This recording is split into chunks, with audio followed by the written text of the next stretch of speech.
November 23, 1944. Rheinhopsen Airfield, Germany. The captured P-51 Mustang sat inside the hangar like an error in accounting. Olive drab paint scarred by flak. Panel seams repaired with mismatched fasteners. American manufacturing marks still visible beneath hastily applied Bokenkreuz. It was intact, operational, and deeply unwelcome. Oberingenieur Wilhelm Hartmann circled the aircraft for the third time that morning. He did not touch it at first. He had learned, over 4 years of war, that touching machinery too early led to assumptions. Observation came first. The serial number was partially visible beneath the repaint. The aircraft had been forced down near Munster 2 weeks earlier after engine failure at altitude. The American pilot had belly landed in a frozen field, destroyed what he could, and been taken alive. Recovery teams had delivered the airframe to Rheinhopsen within 12 hours. Berlin wanted answers. By dawn, 12 engineers and armament specialists from Munich, Augsburg, and Dresden crowded into the hangar with calipers, notebooks, and slide rules. They had examined captured Thunderbolts and Lightnings before. They had studied earlier Mustangs. This one was different. This was a P-51D, the version that had appeared over the Reich in force since summer. The version escorting bombers all the way to Berlin. The version turning veteran Luftwaffe pilots into lost reports. Hartmann watched as Klaus Weber, armament specialist from Messerschmitt, released the gun bay panels. He froze for a moment, then exhaled slowly. 6 Browning M2 machine guns rested inside the wings, 3 per side. The installation was clean, accessible, designed for rapid servicing. 6 guns, Weber said quietly, all synchronized in convergence.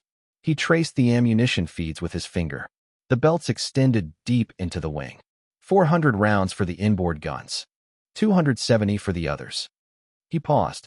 1,880 rounds total. No one spoke. A junior mechanic from Dresden, 19 years old, recently graduated, broke the silence.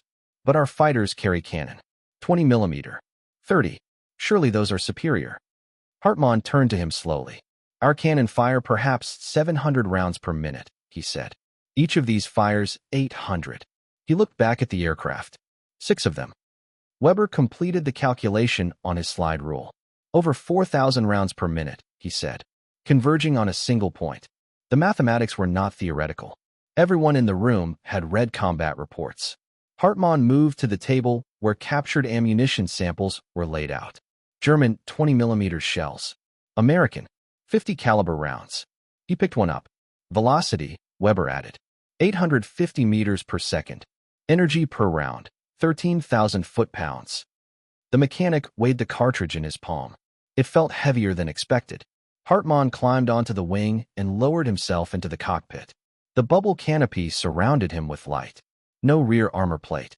No framing. Visibility in every direction. An exposed pilot, someone muttered. No, Hartmann replied. An informed one. The gun sight dominated his view. The K-14 computing sight. Hartmann adjusted it experimentally. It calculates lead automatically, he said. Range and wingspan input. He glanced down at the control panel. The pilot does not guess. He confirms. He pointed to the selector switches. Inboard guns only. All guns. Paired fire. He paused. This is not brute force. This is controlled saturation. Dr. Friedrich Bauer from the Reich Aviation Ministry had been silent, writing in a leather notebook. He finally looked up. We have misunderstood the problem, he said. Our doctrine seeks decisive hits. The Americans seek guaranteed damage. The hangar doors opened briefly as Hauptmann Erich Zimmermann entered, one arm still in a sling. One of the few pilots to survive multiple Mustang engagements. You are measuring the wrong thing, Zimmermann said. He walked to the wing and placed his hand near the gun ports. October 7th. Near Hanover. I was bounced from below. Half-second burst. Not more than 40 rounds. He tapped the wing root. They all hit here. The main spar failed. The wing folded at 400 kilometers per hour. He looked at Hartmann. Our cannon destroy. Their guns erase. The team resumed work in silence. They examined ammunition sequencing. Tracer every 5th round. Armor-piercing incendiary between solid penetrators. A visual stream guiding the pilot's aim while delivering structural and fuel damage simultaneously. Bauer flipped through a captured technical manual. They do not converge to a point, he said. They converge to a zone. An oval pattern at 400 yards. 3 feet high, 6 feet wide. Anything entering that space is hit multiple times. Hartmann sketched on the blackboard. A head-on pass gives 3 seconds of firing time, he said. Our pilot fires perhaps 30 cannon rounds. The American fires 240 machine gun rounds. Weber completed the energy calculation. Over 1 million foot-pounds delivered in 3 seconds. The Dresden mechanic stared at the numbers. That is not a weapon, he said quietly. That is an equation. Hartmann stepped back from the board and looked at the aircraft again. The Mustang was not elegant. It was not exotic. It was not revolutionary in isolation. It was systemic. A good gun multiplied. A stable platform, optimized. A pilot given visibility, computation, and time on target. Outside the hangar, contrails crossed the sky. Another bomber stream heading east. Mustangs weaving above them. Hartmann understood then what Berlin was not yet ready to accept.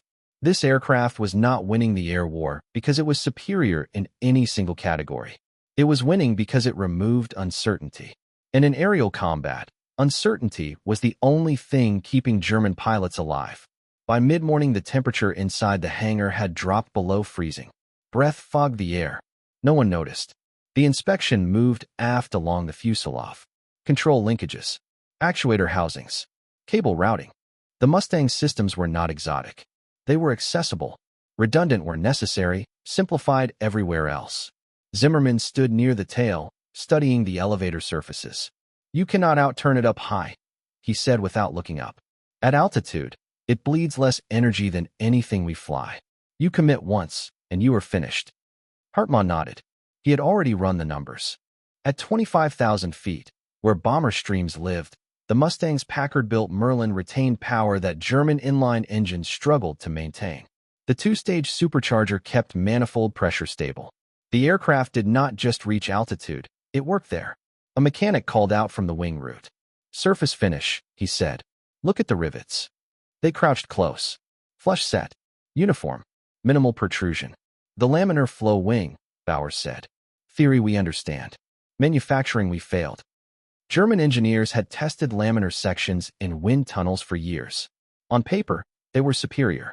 In practice, they demanded tolerances German factories could no longer guarantee, especially under bombing. North American aviation had built the Mustang around those tolerances from the start. Precision tooling, flush riveting, standardized panels. Laminar flow extended over nearly 60% of the wing chord. Less drag, lower fuel burn, more time. Time was the hidden weapon. Hartmann reviewed combat reports pinned to a board near the hangar wall. Patterns emerged once fuel was treated as a tactical variable instead of a limitation. Before the Mustang, German fighters had one interception window. One pass, then disengage or flame out. With Mustangs present, American pilots could climb back to altitude, re-enter combat, pursue damaged aircraft, escort bombers home. Fuel transformed from constraint into leverage. Bauer spoke again, quieter this time. We believed range demanded compromise, he said. They proved integration removes compromise. The Mustang did not carry more fuel by brute force alone. It managed fuel intelligently. Wing tanks first. Drop tanks discarded before combat. Fuselage tanks burned down before engagement.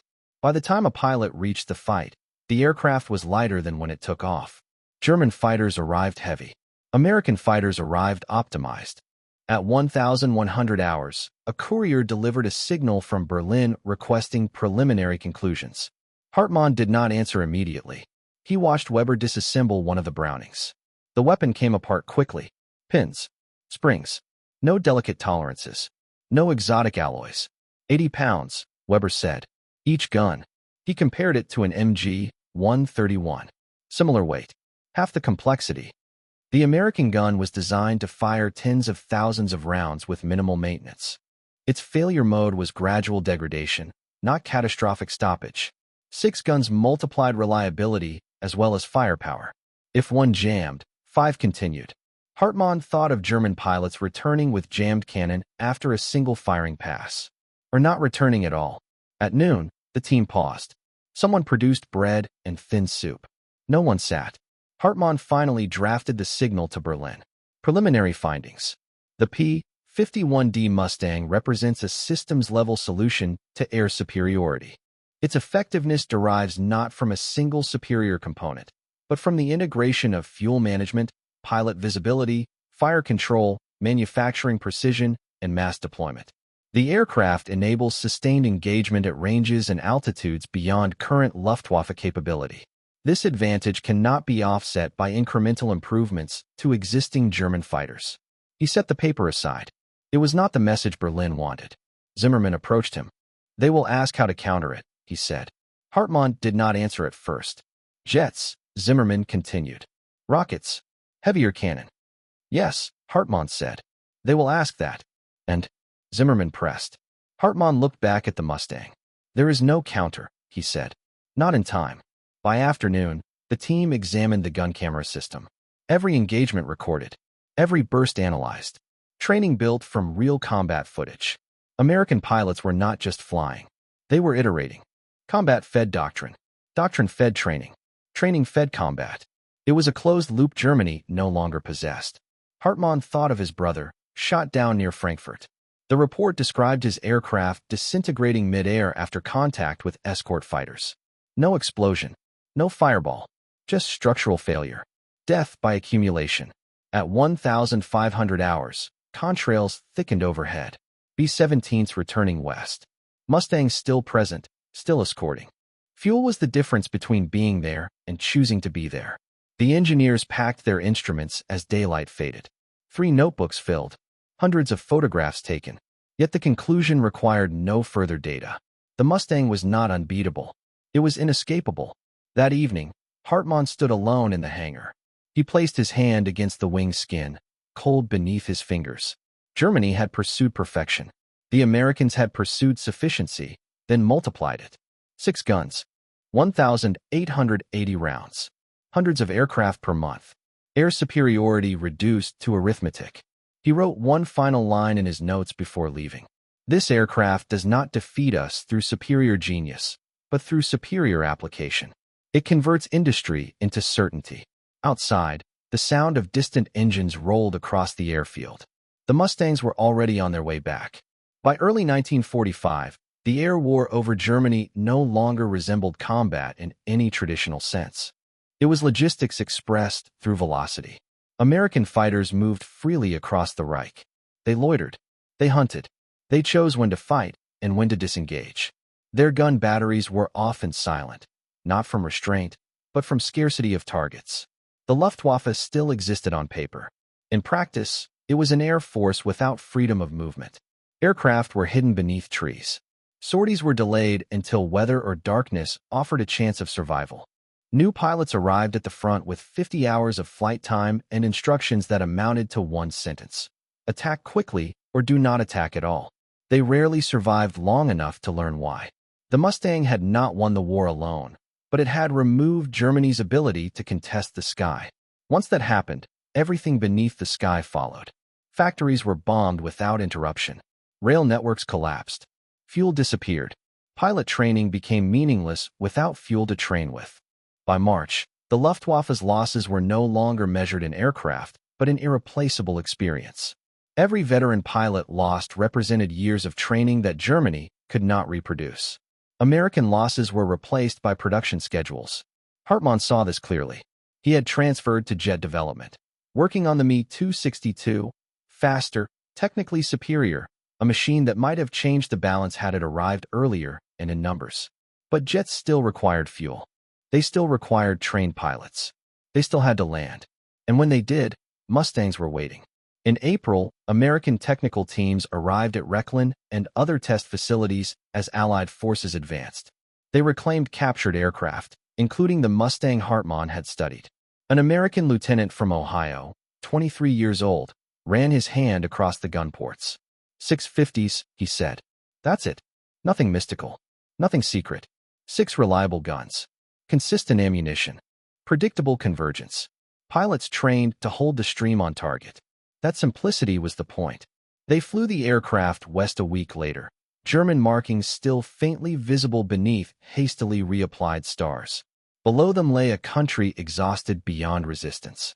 Years after the war, historians would debate strategies, bombing priorities, and leadership failures. But pilots, those who had been there, rarely argued. They knew when the war had been lost. It was lost in the seconds between trigger pull and impact. Hartmann survived. He worked with Allied forces during the occupation, then emigrated to the United States. In 1950, he joined North American Aviation as an engineer. On his first day, he watched workers install 6.50 caliber machine guns into the nose of an F-86 Sabre on the production line. "Still the same guns?" he asked. "They work," the American engineer replied. "Why change?" That was the answer Hartmann had been circling since 1944.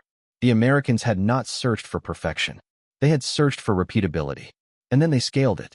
By the end of the war, over 28,000 Luftwaffe aircraft had been destroyed. Many by cannon, many by bombs, but a decisive share by 6 synchronized machine guns firing together, thousands of times per day, from thousands of aircraft. Not elegant, not dramatic, effective. The Mustang would serve again in Korea. The guns would speak again. The formula remained unchanged. Restored Mustangs now fly at air shows. Their polished aluminum reflects sunlight. Their gun ports are sealed. Crowds admire the lines, the sound, the history. Few consider what those 6 small openings once meant. Each delivered steel at nearly 3,000 feet per second. Each burst applied mathematics to flesh and aluminum. Each multiplied individual courage with industrial certainty. Hartmann's final wartime notebook entry, written in December 1944, was simple. The Americans have not built a better gun. They have built a better system for delivering bullets to targets in war. That is the only innovation that matters. The Mustang did not win through mystery. It won through arithmetic. 6 guns, 1 target, repeated until resistance ended.